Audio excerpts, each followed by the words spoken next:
Secretary of State, thank you very much. We have some time for questions. Hungarian television gets the floor.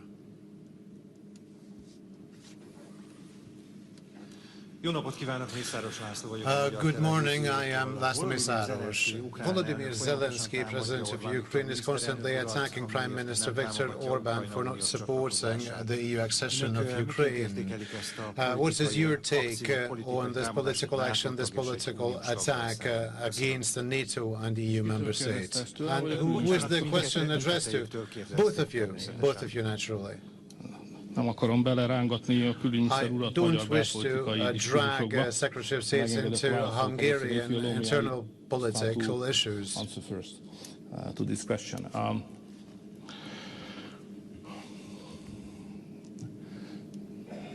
Az ukránok nyilvánvalóan és az elnökük beszálltak a magyar választási kampányba. Obviously have entered into the Hungarian election campaign.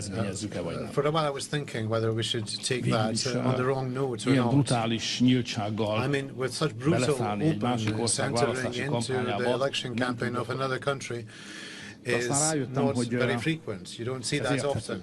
But then again, I realized it was understandable because the Hungarian elections is the most important to Hungarian people, but it has an impact beyond Hungary as well. And the Ukrainians quite justly believe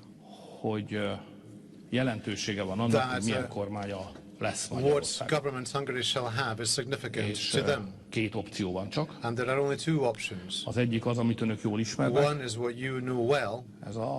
Magyar nép opciója. That is the option of the Hungarian people szavazáson a Vox 2025-ön világosan elmondták, hogy nem. Vote 2025 clearly stated that they would not undertake the Ukraine acceding to the European Union because that would drag us into a war and ruin our economy.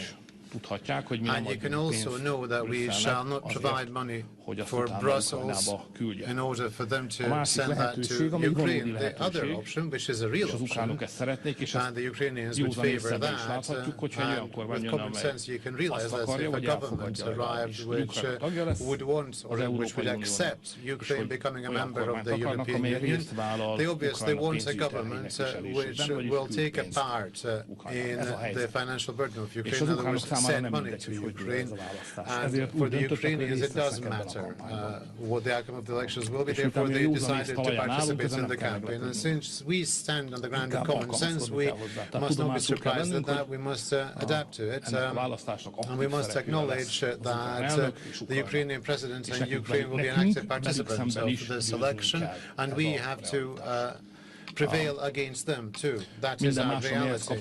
Anything else attached to that, the future of the war, the funding of the war, are beyond the framework of this press conference. I will not go into detail.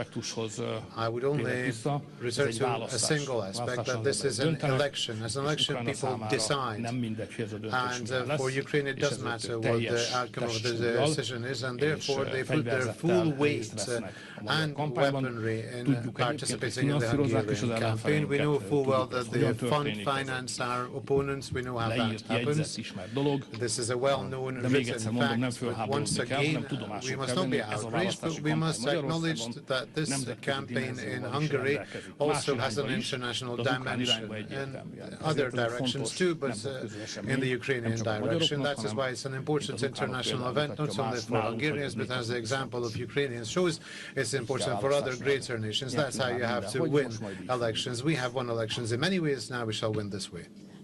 Well, my only comment is the United States' interest is to see the war end, and we want to do what we can to make it end. We're the only nation on earth that apparently can get both sides to the table to talk. I'm not here to insult anybody, but the United Nations hasn't been able to do it. There's no other country in Europe that's been able to do it. The United States has been successful at being able to get both sides to talk. I mean, for the first time, in a number of years, you actually have at a technical level military officials from both sides sat down last week in the Middle East, and we'll restart those talks again in Geneva later this week. I think that's a very positive thing. That said, all we are trying to do is play a role if it's possible in reaching a deal. We're not seeking to impose a deal on anybody. We're not trying to force anyone to take a deal they don't want to take. We just want to help them because we think it's a war that's incredibly damaging. We think it's a war that's incredibly destructive. We think it's a war that never should have happened and should end as soon as possible.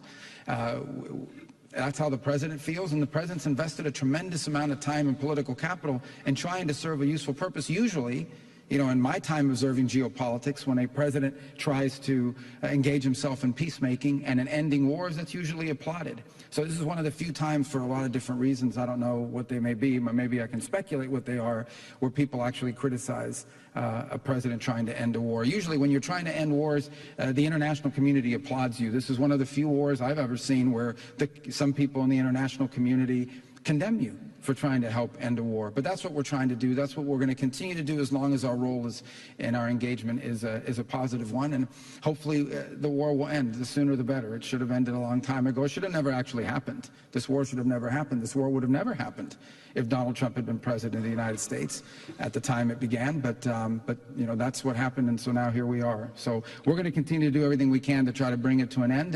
And if we can be successful at it, I think the world will be a better place. And if we can't, then unfortunately the suffering and the dying and the killing will continue, and that's not good for anybody, but that's where we find ourselves. So hopefully we can stop it, but let's see.